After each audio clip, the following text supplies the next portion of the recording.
Iran has withdrawn from this year's men's FIFA World Cup in the USA, Canada and Mexico. As immigration tensions escalate, the former president of FIFA is supporting a boycott of the upcoming 2026 World Cup. Some fans say they're boycotting the upcoming World Cup games in the U.S. The local World Cup committee has been expecting hundreds of thousands of visitors to travel to the Metro when the matches kick off in 5 months. The German politician Jürgen Hart, a member of the Christian Democratic Union, has raised the idea of a potential World Cup boycott in a German newspaper. Calls are growing louder in the United Kingdom for England and Scotland to boycott the 2026 FIFA World Cup that is set to be co-hosted by the United States in months from now. The biggest sporting event on the planet just hit a geopolitical crisis that could tear apart the 2026 FIFA World Cup before it even begins. Iran declared that his country cannot participate in the tournament under no circumstances after joint US-Israeli strikes. And now FIFA faces a decision that could reshape everything. Does the world governing body of football bend to geopolitics, or does the World Cup proceed without one of its qualified teams? Because this is not just about one country refusing to play. Start with what Iran government actually said. Considering that this corrupt regime has assassinated our leader under no circumstances can we participate in the World Cup, Sports Minister Ahmad Donyamali told state television, "Our children are not safe, and fundamentally such conditions for participation do not exist." Given the malicious actions they have carried out against Iran, they have forced 2 wars on us over 8 or 9 months and have killed and martyred thousands of our people. Therefore, we certainly cannot have such a presence. The US and Israeli war on Iran, which began February 28th, has killed 1,255 people and wounded more than 12,000, according to Al Jazeera.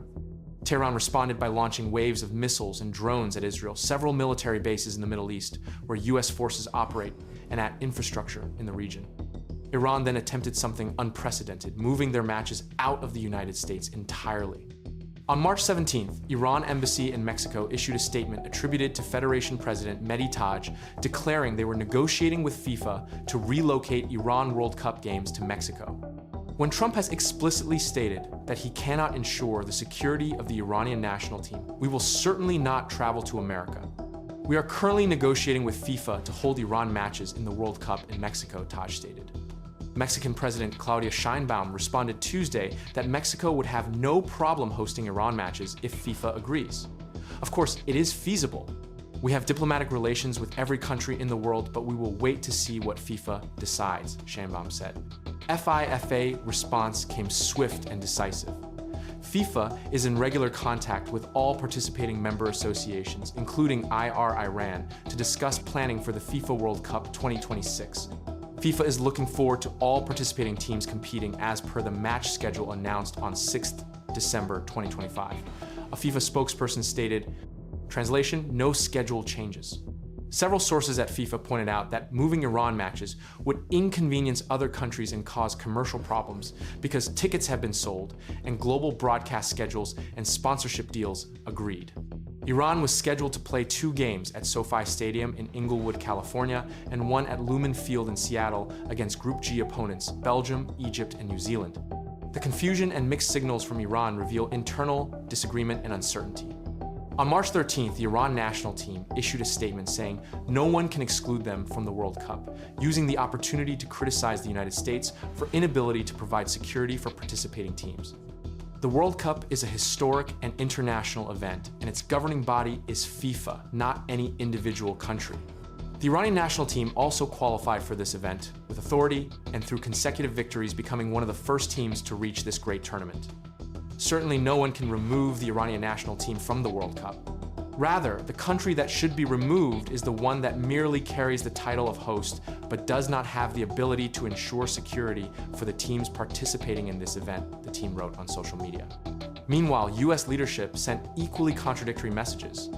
FIFA President Gianni Infantino met with President of the United States, Donald Trump, on March 11th and released a statement. We also spoke about the current situation in Iran and the fact that the Iranian team has qualified to participate in the FIFA World Cup 2026. During the discussions, President of the United States, Donald Trump, reiterated that the Iranian team is of course welcome to compete in the tournament in the United States. But Donald Trump himself contradicted this. The very next day, on March 12th, the Iran national soccer team is welcome to the World Cup, but I really do not believe it is appropriate that they be there for their own life and safety.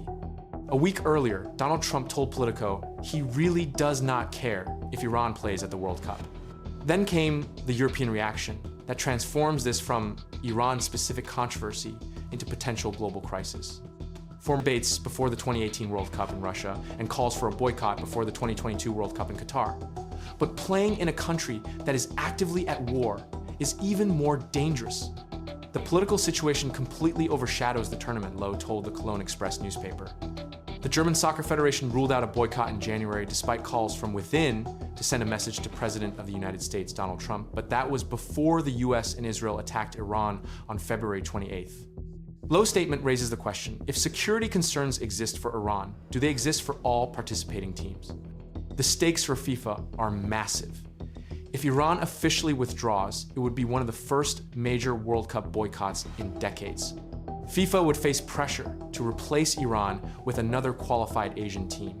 Iraq is the most likely candidate, having just beaten United Arab Emirates in the 5th and final round of AFC World Cup qualification to secure a spot in the Intercontinental Playoff. But Iraq faces its own World Cup qualification crisis because Iraqi airspace is closed until April 1st due to the war. Iraq head coach Graham Arnold asked FIFA on Monday to reschedule the Team World Cup qualifier currently scheduled for March 31st in Mexico. The tournament runs from June 11th to July 19th, 2026. Iran was the first country to secure qualification for this World Cup and was the second Asian team after Japan to qualify, securing its place almost a year ago after topping its qualifying group. Iran was scheduled to set up a training base in Tucson, Arizona. Iran was also absent at the FIFA Planning Summit for World Cup participants held last week in Atlanta, signaling the seriousness of their withdrawal threat. This creates unprecedented chaos in scheduling, ticketing, and global viewership. Nearly 2 million tickets were sold in the first 2 sales phases, with demand so intense that tickets were oversubscribed more than 30 times. The most expensive tickets for the opening game are being advertised at almost $900, while for the final, that figure exceeds $8,000. If FIFA removes Iran from the tournament and replaces them with another team, what happens to fans who purchase tickets specifically to watch Iran play? What happens to broadcast contracts that include Iran matches? What happens to the integrity of a World Cup when geopolitics forces last-minute team replacements? FIFA Chief Operating Officer Hamo Skirgi said earlier this week the World Cup is too big to be postponed and that they hope that everyone can participate that has qualified. But hope is not strategy. And right now, with Iran threatening boycott Germany, raising safety concerns, and the United States actively engaged in military conflict with a qualified team, FIFA faces the most serious World Cup crisis in modern history. The tournament kicks off in less than 3 months, and nobody knows if all 48 qualified teams will actually show up